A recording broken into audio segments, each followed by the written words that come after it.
Hi welcome to నిధిహాస్ kitchen. ఈరోజు మనం ఫ్రై దాల్ గురించి చెప్పుకోబోతున్నాం. సో దానికి కావాల్సింది 1 టేబుల్ స్పూన్ కారం, 1 టేబుల్ స్పూన్ ధనియా, 1 టేబుల్ స్పూన్ ఆవాలు జీలకర్ర, 1 టేబుల్ స్పూన్ పసుపు, కందిపప్పు, ఆనియన్, టమాటోస్, వెల్లుల్లి, అలాగే ఎండుమిర్చి ఒక 5. ఫస్ట్ మనం బాండిల్ని స్టవ్ మీద పెట్టేసుకొని ఆ బాండిల్ని కొంచెం హీట్ ఎక్కేంత వరకు అలాగే పెట్టుకోవాలి. హీట్ ఎక్కిన తర్వాత మాత్రము మనం 1 కప్ కందిపప్పు ఆల్రెడీ తీసుకున్నాం కదా, దాన్ని మనం బాండిల్లో వేసి అటు ఇటు కొంచెం స్ప్లిట్ చేస్తూ ఉండాలి. అలా స్ప్లిట్ చేయడం వల్ల ఏమవుతుంది అంటే మన కింద మాడిపోకుండా పప్పు ఇలా గోల్డెన్ బ్రౌన్లోకి వస్తుంది. తర్వాత మళ్ళీ ఆ పప్పుని పక్కన తీసేసుకొని అదే బాండిల్లో కొంచెం ఆయిల్, ఒక 2 table spoons of oil add చేసుకుంటే సరిపోతుంది. అది యాడ్ చేసుకున్న తర్వాత ఆల్రెడీ మనం పోపు దినుసులు రెడీగా ఉన్నాయి కదా, సో ఆవాలు జీలకర్ర ఇందులో వేసేయాలి. ఇలా వేసేసి చిటపట అన్నప్పుడు తర్వాతనే ఇంకా నెక్స్ట్ కొంచెం అలా అలా స్ప్లిట్ చేసుకోవాలి. స్ప్లిట్ చేసుకున్న తర్వాత ఇప్పుడు మనం ఆనియన్స్ ఆల్రెడీ కట్ చేసుకున్నాం కదా, ఆనియన్స్ అందులో వేయాలి.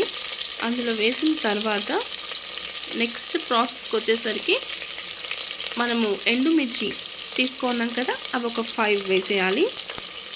ఎండుమిర్చి వేసిన తర్వాత మళ్ళీ మనం నెక్స్ట్ వెల్లుల్లి ఆల్రెడీ ఒక 5 వెల్లుల్లి తీసుకున్నాను, సో ఆ ఒక 5 to 6 వెల్లుల్లి వేసేసుకోవాలి.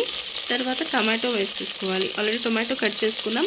ఇక్కడ ఒక పెద్ద టమాటో, ఒక ఆనియన్ తీసుకున్నాను నేను, సో అవే ఇవి.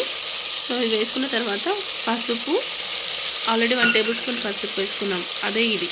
సో పసుపు, తర్వాత ధనియా, దాని తర్వాత మనం ఆల్రెడీ కారం తీసుకున్నాం కదా, 1 టేబుల్ స్పూన్ కారం పౌడర్. సో మీరు తినే కారాన్ని బట్టి వేసుకోండి, మేము కారం ఎక్కువగా తీసుకుంటాం కాబట్టి సో మళ్ళీ కారం పౌడర్ అనేది యాడ్ చేశాను నేను. సో మళ్ళీ తర్వాత ఇలా స్ప్లిట్ చేసుకుంటూ రావాలి. సో స్ప్లిట్ చేయడం వల్ల ఏమవుతుందంటే కింద మాడు రాకుండా చూసుకుంటుంది. తర్వాత మనం సాల్ట్, సో సాల్ట్ ఒక టేబుల్ స్పూన్ యాడ్ చేసుకోండి. తర్వాత మనం ఆల్రెడీ ఫ్రై చేసుకున్న కందిపప్పును తీసుకొని అందులో వేసేసేయాలి. వేసిన తర్వాతనే నీట్గా మళ్ళీ మనం మొత్తం మిక్స్ చేసుకుంటూ రావాలి. మిక్స్ చేసుకుంటూ వచ్చిన తర్వాత అంతా మనకు పట్టింది అనిపించినప్పుడు ఆ కందిపప్పుకి తర్వాత మనం వాటర్, మనం తీసుకున్న కందిపప్పు యొక్క కప్పుకి 3 కప్స్ ఆఫ్ వాటర్ తీసుకున్నాను నేను. సో 3 కప్స్ ఆఫ్ వాటర్ తీసుకుంటే మనకు మొత్తం సరిపోతుంది. సో ఉడికిన తర్వాత కూడా ఈజీగా ఉంటుంది. సో 2 విజిల్స్ పెట్టాను.